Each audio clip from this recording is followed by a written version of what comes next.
Muy buenos días, les damos desde la Asociación Gente para Servir GPS desde la ciudad de Santiago de Cali, hoy 23 de octubre del año 2020.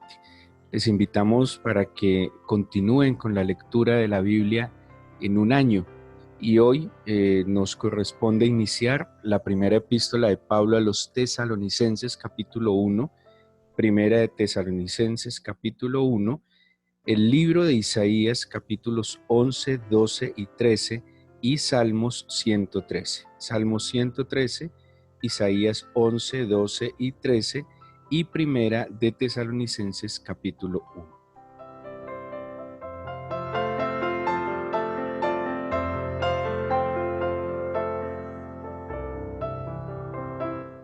Les invito para que hoy empecemos a leer la primera carta de Pablo a Tesalónica. Y acompáñenme a la Biblia, a 1 de Tesalonicenses, capítulo 1. Bueno, la iglesia de Tesalónica es una iglesia que, en la manera como Pablo escribe, es una iglesia querida, donde Pablo le reconoce unas virtudes muy especiales. Sin embargo, pues tiene una dificultad que, a mi parecer, en lo que yo he leído, pues se asemeja mucho a ciertas dificultades que puede experimentar la iglesia de hoy. Tesalónica es una ciudad que está ubicada en la provincia de Macedonia, vecina de la provincia de Acaya, donde quedaba la ciudad de Corinto.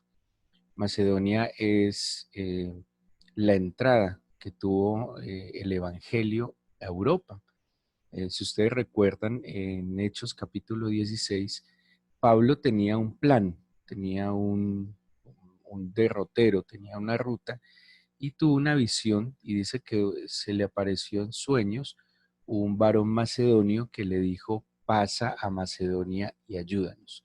En el plan de Pablo en ese momento no estaba ir a Macedonia, sino que estaba ir a otras ciudades que quedaban en Asia Menor, la hoy Turquía, todavía del continente asiático. Pero en esa visión el Señor no le permitió ir a esos lugares, sino que le dijo que pasara a Macedonia. Pasar a Macedonia era llevar el Evangelio a Europa, ¿sí? A través de Tesalónica, que era una ciudad muy importante dentro de la provincia de Macedonia, era el ingreso del Evangelio a Europa. No era cualquier ciudad, era una ciudad muy bien ubicada. Acordémonos que Macedonia es la región de donde provenía Alejandro Magno. El papá de Alejandro Magno era Filipo de Macedonia. Era una ciudad que de alguna manera mm, estaba preparada para el Evangelio, tal vez por la misma visión que tenía Alejandro Magno de un mundo integrado. Alejandro Magno, siendo un hombre muy culto, su profesor fue Aristóteles. Alejandro Magno tenía un sueño, una ideología, y era de helenizar el mundo, hacer de Occidente y de Oriente un solo mundo con el pensamiento griego. Era un hombre que amaba la enseñanza, la instrucción, la educación. Seguramente, bueno, Flavio Josefo cita a Alejandro Magno, que Alejandro Magno estuvo en, en Israel y que Alejandro Magno tenía como una inclinación a Dios.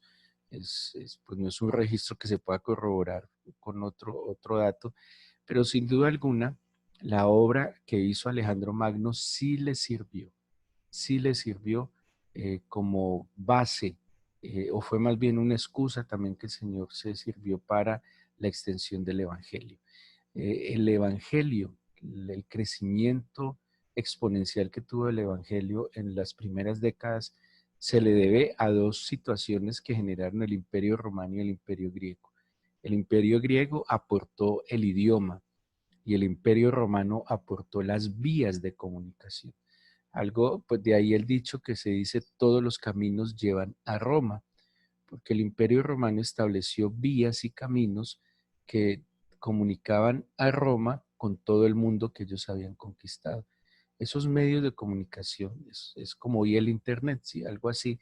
esas vías de comunicación, esas vías de transporte, fueron las que permitieron que el Evangelio se pudiera expandir hasta el mundo, totalmente hasta el mundo. Y a los griegos el idioma, pero también esa capacidad educativa, esa capacidad ideológica que pues había introducido Alejandro Magno.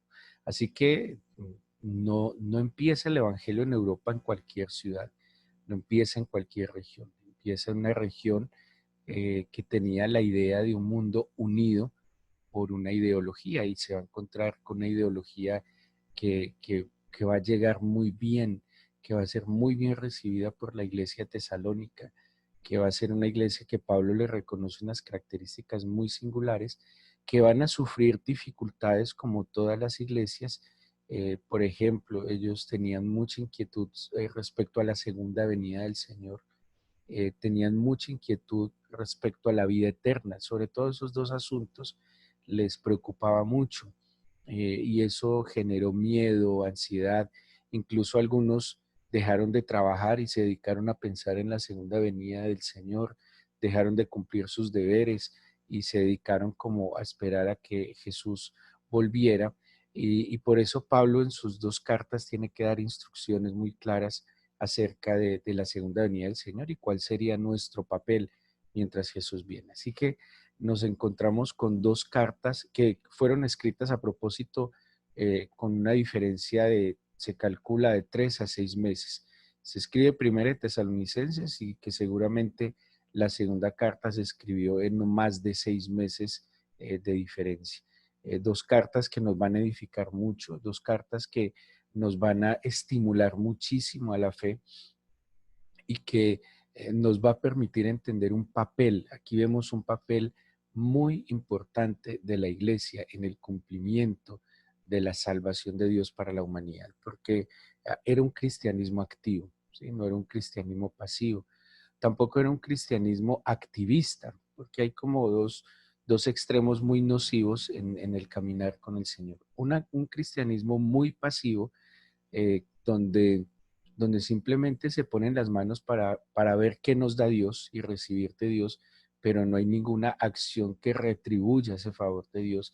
Pero también hay un cristianismo activista que descuida totalmente su relación personal e íntima con el Señor, donde muy poca oración, muy poca intercesión, seguramente hasta muy poco estudio de la Biblia y todos son actividades y actividades proselitistas. Ambos extremos son malos, ¿sí? Porque el secreto de caminar en la vida es una vida equilibrada. Buscar al Señor, estudiar su palabra, adorarle, interceder, tener una relación estrecha y personal, pero también es necesario que lo que yo estoy viviendo en la intimidad con Jesús, que las respuestas que yo estoy viendo para mi vida, yo las comunique, yo las comparta, porque si Dios me está dando algo muy bueno, pues lo mínimo que yo debo hacer es compartirlo hacia los otros. Eso es Macedonia, eso es Tesalónica, el medio a través del cual se empieza a extender el Evangelio de una manera sana, de una manera equilibrada. Vuelvo y digo, no exime que hubiera dificultades, las hubo, pero son las dificultades normales de que haya humanidad. Así que empieza la primera epístola a los tesalonicenses, Pablo, Silvano y Timoteo. Esto nos muestra que Pablo en este momento estaba acompañado, acuérdense que él iba haciendo una labor itinerante y en ellas iba acompañado en trayectos por diferentes compañeros de misión.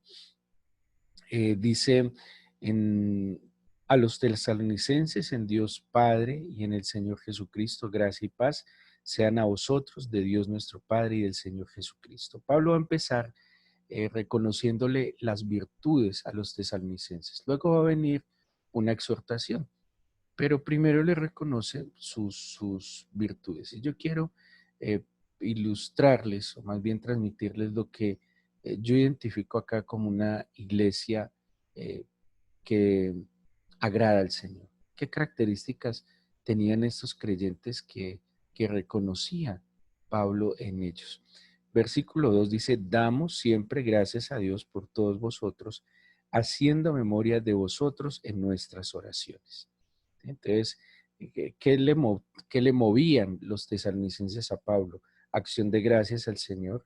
Cuando se acordaban de ellos, dice el versículo 3, acordándonos sin cesar delante de Dios y Padre nuestro, y empieza a describir las virtudes de esta iglesia. Primero dice, la obra de vuestra fe, el trabajo de vuestro amor, vuestra constancia en la esperanza en nuestro Señor Jesucristo.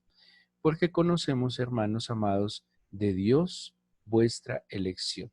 Ahora, aquí vamos a ver primero tres cosas que Pablo reconoce de los tesalonicenses. La obra de vuestra fe, el trabajo de vuestro amor y la constancia en la esperanza. Cuando aquí hay dos palabras diferentes, obra y trabajo, así son traducidas, y tienen connotaciones muy diferentes. No son lo mismo en la escritura original griega. Cuando habla de la obra de vuestra fe, la palabra que se traduce como obra es la palabra ergón. Y esa palabra ergón se define simplemente como algo hecho, una labor hecha, un trabajo realizado. ¿Sí? O sea, la fe se manifiesta a través de mis acciones, de lo que yo hago. Muéstrame tu fe a través de tus obras. No puedes decir que tienes fe, pero actúas totalmente incoherente a la fe.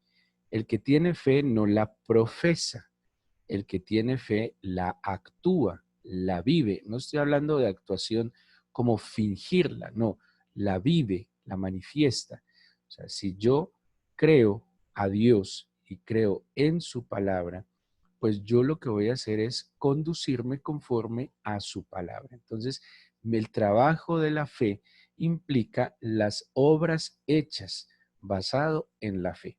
¿Sí? Ahora, luego dice el trabajo de vuestro amor, pero aquí utiliza otra palabra que es kopos en griego, y este trabajo de vuestro amor es diferente a la obra de vuestra fe, porque la obra de vuestra fe es una acción, una obra realizada, pero este trabajo se define como un trabajo laborioso y molesto, un problema que implica cansancio y fatiga extrema. Es muy diferente, ¿sí? ¿Por qué? Y entonces tiene mucha coherencia el sentido de estas dos palabras, si nos acordamos lo que dice 1 Corintios 13, cuando describe el amor.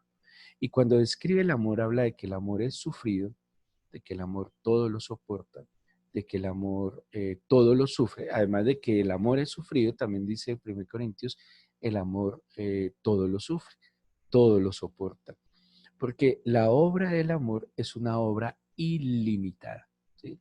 Seguramente la obra de la fe son acciones concretas de fe, pero la labor del amor es lo que hizo Jesús, entregar su vida por nosotros. Seguramente la obra de la fe se hace con la esperanza de una retribución y no tiene problema, porque si yo veo en la palabra del Señor que hay una promesa para ciertas acciones, ¿sí? Entonces dice la Biblia, honra a tu padre y a tu madre y serás de largos días en la vida y para que te vaya bien. Entonces esa obra de fe es que voy a honrar a mi padre y a mi madre y yo tengo la esperanza de que tenga largos días. Está bien, es válido. Esa es la obra de la fe. Pero el trabajo de mi amor ya no implica esperar una retribución. Simplemente lo hago porque mi corazón está rendido ante el Señor. Y cuando yo obro conforme al amor, no hay límites, no hay condiciones, no espero nada a cambio. Uno de los amores más semejantes a esta obra del amor es lo que hace la mamá que eh, pues vela con sus hijos, que se acuesta muy tarde, que tal vez si el hijo no pasa buena noche, está atento al hijo toda la noche, que se levanta muy temprano. Y la mamá, yo creería, sí, en la obra de su amor, la mamá no está esperando que el hijo sea un profesional y que la sostenga cuando ésta sea anciana. porque pues, los hijos no son la pensión de los padres, ¿sí? O sea, un hijo no es una inversión de los padres. En el amor que se obra hacia los hijos, el único propósito es que ellos estén bien, que ellos sean felices, que ellos lleguen lejos, que ellos alcancen sus sueños y sus propósitos. Aquí entonces que sí es una diferencia clara en lo que es la obra de vuestra fe y el trabajo de vuestro amor. De allí que el Señor a la iglesia de Éfeso en el mensaje en Apocalipsis le reclama que ha dejado su primer amor. O sea que esta iglesia obraba conforme a la fe, pero no trabajaba conforme al amor. Porque en el amor, vuelvo y digo, yo no le estoy poniendo límites. En el amor, yo no le digo al Señor, Señor, esta mañana madrugué mucho, te vuelvo a buscar el lunes. ¿Sí? Muchos hacen devocional de lunes a viernes, pero el sábado, domingo y si es festivo el lunes, se desconecta totalmente. Eso no es obra del amor. Y vuelve el martes porque tiene fe y se siente que se está desconectando. Pero donde hay amor, no hay condiciones, no hay límites y no se espera una retribución tangible. Para el que ama, el solo hecho de amar, la oportunidad de amar, esa es su retribución. Es un privilegio amar y en eso está su premio, en eso está su recompensa, ¿sí? Entonces Pablo le reconoce, entonces no solo que obran conforme a la fe, sino que trabajan conforme al amor y que además son constantes, perseverantes en la esperanza en nuestro Señor Jesucristo. Eh, si no hay esperanza, no hay nada. Actuar sin esperanza no tiene sentido. Toda obra que yo haga sin esperanza es una obra que va a traer muerte y destrucción. Yo, como dice la Biblia, el labrador cuando ara, cuando prepara la tierra y cuando siembra, él tiene la esperanza que de una cosecha. Si alguien va a labrar la tierra y está pensando en que esa cosecha se le va a dañar, que no va a dar fruto, pues no lo haga, porque de entrada ya lo va a hacer con torpeza. Hay que perseverar en la esperanza de nuestro Señor Jesucristo. Ahora, ¿qué más le reconoce Pablo en este primer capítulo a la iglesia? Dice, versículo 6, vosotros vinisteis a ser imitadores de nosotros y del Señor, recibiendo la palabra en medio de gran tribulación, con gozo del Espíritu Santo. Aquí le reconoce dos cosas. Uno, que ellos eran imitadores de la fe de los apóstoles. Y dos, que habían recibido la palabra a pesar de estar en medio de una tribulación, con gozo del Espíritu.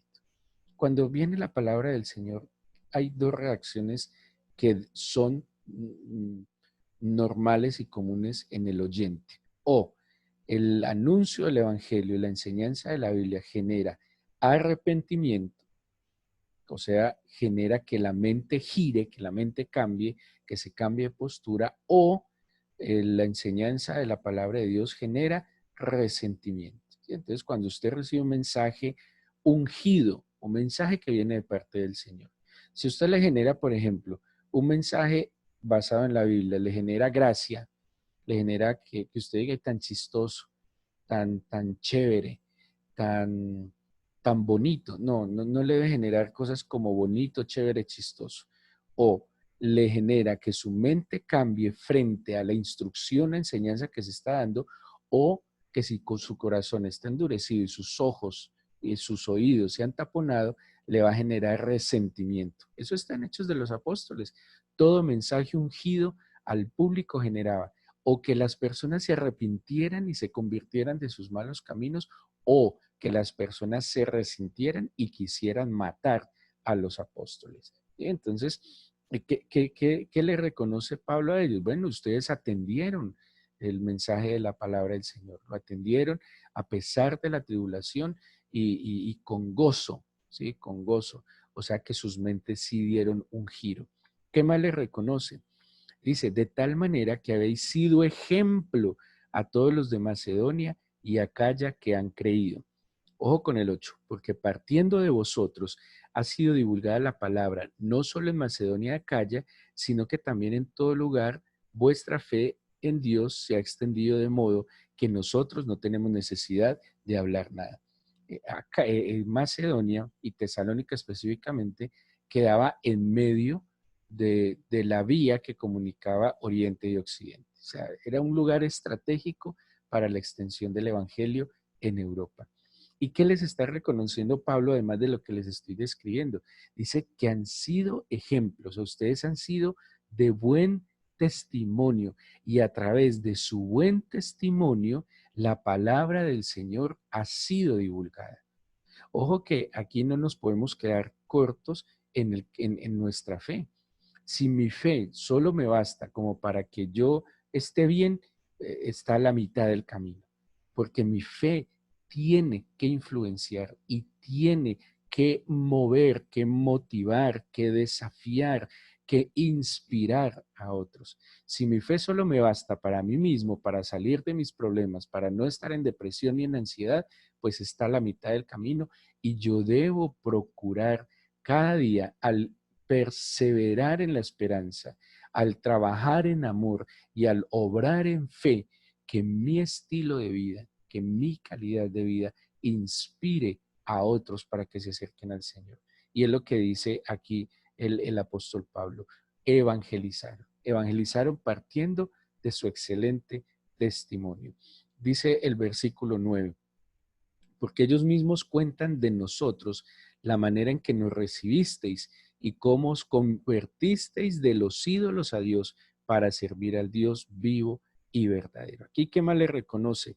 Una conversión genuina, que dejaron el paganismo, que dejaron, acuérdense que esta es una ciudad griega, era literalmente la ciudad de Alejandro Magno, esa era la región donde él nació, donde él se crió, donde fue formado. O sea que si era cultura griega, y ya sabemos todo lo que implicaba la cultura griega, y les dice, y les reconozco que ustedes se convirtieron, dejaron los ídolos y han venido a servir al Dios vivo y verdadero. O sea, no solo creían y profesaban una fe efectiva, y evidentemente los tesalonicenses servían al Dios vivo, servían al Dios vivo y verdadero. Y dice además que ellos, dice, y esperar de los cielos a su Hijo, al cual resucitó de los muertos, a Jesús, quien nos libre de la ira venidera. O sea, que era una iglesia que mantenía su esperanza firme en la venida del Señor. Que, y que cuando yo estoy esperando a alguien, me preparo, ¿sí? Si yo sé que voy a recibir una visita, seguramente a todos les ha pasado, yo trato de acondicionar mi casa de la mejor manera para esa visita. Ellos decidieron prepararse para la venida de Jesús. Jesús viene. ¿Estás preparado para recibirlo? ¿Tu casa está lista para recibir a Jesús? ¿Está en orden tu casa? ¿Está limpia tu casa? ¿Está el espacio adecuado para que Jesús venga de nuevo? Y eso es lo que Pablo le reconoce a los tesalonicenses. Ustedes están esperando, ustedes están preparando. Que tanto nosotros nos estamos preparando. Así que quiero dejarles esto en la mente, en el corazón, características de una iglesia agradable al Señor, de un creyente agradable al Señor. Obra conforme a la fe, trabaja conforme al amor.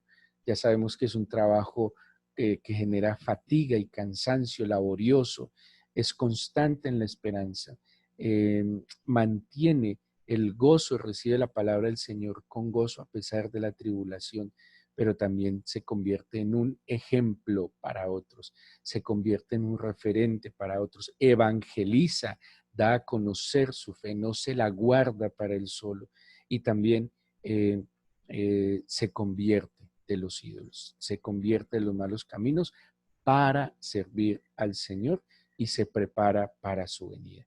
Así que con esta breve introducción de las cartas a tesalonicenses, les invito a que este fin de semana continúen haciendo su lectura personal, que lo lean con detenimiento y que puedan identificar las características de tesalonicenses como una iglesia ejemplar, pero que también sigamos las recomendaciones que el apóstol Pablo le da a esta iglesia ante situaciones que seguramente nosotros también enfrentamos como iglesia. Yo les invito para que dispongan su corazón, para que le entreguemos este día al Señor en oración.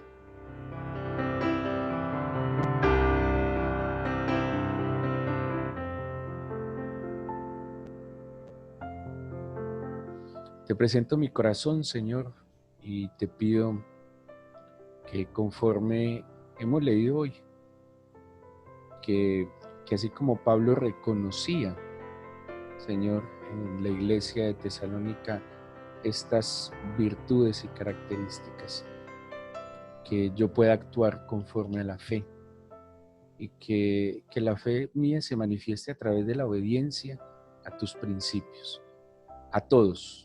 Yo simplemente no puedo seleccionar los que me parezcan y los que no los desecho. Y permíteme, Señor, trabajar en amor. Enamórame, conquístame. Que no solo de una manera pragmática siga tus palabras, sino que en mi interior, se conmueva y tiembla ante tu palabra y que me permitas amarte como tú me amaste, sin límites, sin condiciones, sin reservas. Yo te pido por favor que me ayudes a ser constante en la esperanza, que no pierda la esperanza. A veces en este camino hay que labrar más, hay terrenos que hay que labrar más, abonar más, sembrar más, cuidar más. Pero que nunca, Señor, lo que yo haga en tu nombre, para tu gloria, será vano. En algún momento dará un fruto permanente que agradará a tu corazón, Señor. Permíteme recibir cada día tu palabra con agrado, independientemente de la situación. Y si ha habido enseñanza que sé que viene de ti, pero me ha generado molestia, pues limpia mi corazón y mueve mi corazón a cambiar, a girar, a arrepentirme, a convertirme de mis malos caminos, de mis equivocadas creencias, convertirme a ti para servirte con todo mi corazón, al único Dios y verdadero. Yo te pido, Señor, que tomes hoy nuestro corazón, que tomes la vida de cada persona que se ha conectado, que escuchara esta meditación. Señor, quita el tapón de nuestros oídos, agudiza nuestros oídos, que entendamos que debemos oír, guardar y hacer tu palabra. No nos dejes ser oidores olvidadizos. Ayúdanos a caminar de tu mano, poniendo nuestra mirada en ti, Señor. Ayúdanos a ser fieles a ti, como tú lo has sido con nosotros. No nos dejes ser simples profesantes. Déjanos vivir el Evangelio y entender que allá afuera hay muchos que no han escuchado, que no se han convertido porque no han escuchado y que no escuchan porque las malas acciones de aquellos que profesamos la fe aturden, Señor, las palabras.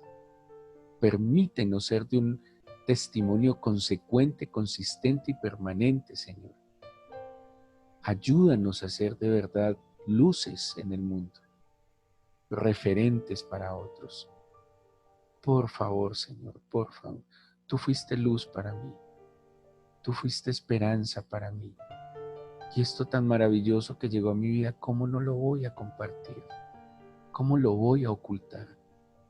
¿Cómo por pereza, por negligencia o por no decidirme, Señor, caminar en rectitud, le voy a negar la oportunidad a personas incluso que amo?